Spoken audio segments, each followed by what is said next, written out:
مالک کائنات کے لیے کہ جس نے ہمیں اور آپ کو بغیر ستون کے آسمان میں جینے کا موقع دیا زمین پر۔ تمام حمد ہے اس پروردگار کا، اس کے خالق کائنات، اس مالک کائنات کا کہ جس نے ہمیں اور آپ کو اگر کسی نعمت سے نوازا ہے تو والدین جیسی نعمت سے نوازا ہے۔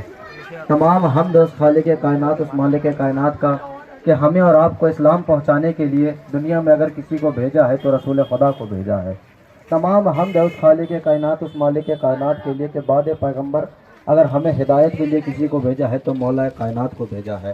دیکھیے عزیزان گرامی، دل کہنے کو یہ چاہتا ہے کہ جس طرح سے اسلام میں بہت سی ایسی چیزیں ہیں، نماز ہے، حج ہے، زکوٰۃ ہے، روزہ ہے، تمام چیز ہے، لیکن اگر انسان ان تمام چیز کو انجام دے رہا ہے اور دینے کے ساتھ ساتھ اگر رسول اللہ کے دل میں محبت نہیں ہے تو اسی طرح سے اسلام میں نماز بھی آپ کی جائز نہیں ہوگی۔ اگر رسول اللہ کی محبت نہیں ہے تو روزہ بھی قبول نہیں کرے گا پروردگار۔ اگر رسول اللہ کی محبت نہیں ہے تو حج بھی قبول نہیں کی جائے گی۔ اگر رسول اللہ کی محبت نہیں ہے تو زکوٰۃ بھی قبول نہیں کی جائے گی۔ جس جملوں کو پلٹ کر کہہ دوں، جس طرح سے اللہ پروردگار عالم اگر دل میں رسول کی محبت نہ ہو تو پروردگار حج بھی قبول نہیں کرے گا، زکوٰۃ بھی قبول نہیں کرے گا، خمس بھی قبول نہیں کرے گا، عبادت بھی قبول نہیں کرے گا۔ اسی طرح سے اگر آرے رسول کے دل میں محبت نہ ہو تو پروردگار تمام عالم اسلام کی عبادت کو قبول نہیں کرے گا۔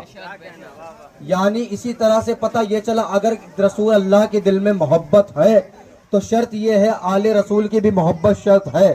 جس طرح سے میں نے ابھی رسول اللہ کی حدیث کو سرنامہ سخن قرار دیا ہے کہ دیکھیے رسول اللہ کی حدیث ہے، اگر جس نے رسول کو نہیں مانا وہ مسلمان ہو ہی نہیں سکتا۔ لاکھ انسان دعویٰ کر لے کہ میں مسلمان ہوں، میں نماز پڑھتا ہوں، میں حج کرتا ہوں، میں زکوٰۃ ادا کرتا ہوں، میں روزے رکھتا ہوں، میں خمس ادا کرتا ہوں، لیکن اگر رسول کی محبت دل میں نہ ہو تو تمام چیزیں جو ہے بیکار ہے۔ لیکن رسول خدا نے کیا فرمایا؟ حسین منی وانا من الحسین، یعنی حسین مجھ سے ہے اور میں حسین سے ہوں۔ تو پتہ یہ چلا جس طرح سے رسول اللہ کی حدیث ہے انی تارکم فیکم الثقلین کتاب اللہ و عترۃ اہل بیتہ، ارے میں تمہارے درمیان دو گران قدر چیزیں چھوڑے جا رہا ہوں، ایک قرآن مجید ہے، ایک اہل بیت ہے۔ قرآن کی میں آیت پڑھ دوں، یا ایھا الذین آمنوا، اے ایمان والو، اطیعوا اللہ، اللہ کی اطاعت کرو، واطیعوا الرسول، اور رسول کی اطاعت کرو، واولی الامر منکم، اور صاحب امر کی اطاعت کرو۔ تو پتہ یہ چلا رسول اللہ کے فرمان کے مطابق قرآن کے ساتھ ساتھ اہل بیت بھی ضروری ہے۔ اگر آپ نے قرآن کو لے لیا تو اہل بیت کو چھوڑ دیا تو شاید جنت تک انسان جا پائے گا۔ ایک صلوات پڑھے محمد وآل محمد پر۔ یعنی رسول اللہ کی محبت اور رسول اللہ کی آل کی محبت دل میں ضروری ہے۔ آج جو یہ آپ علم نکال رہے ہیں یہ کس کی یاد میں نکال رہے ہیں؟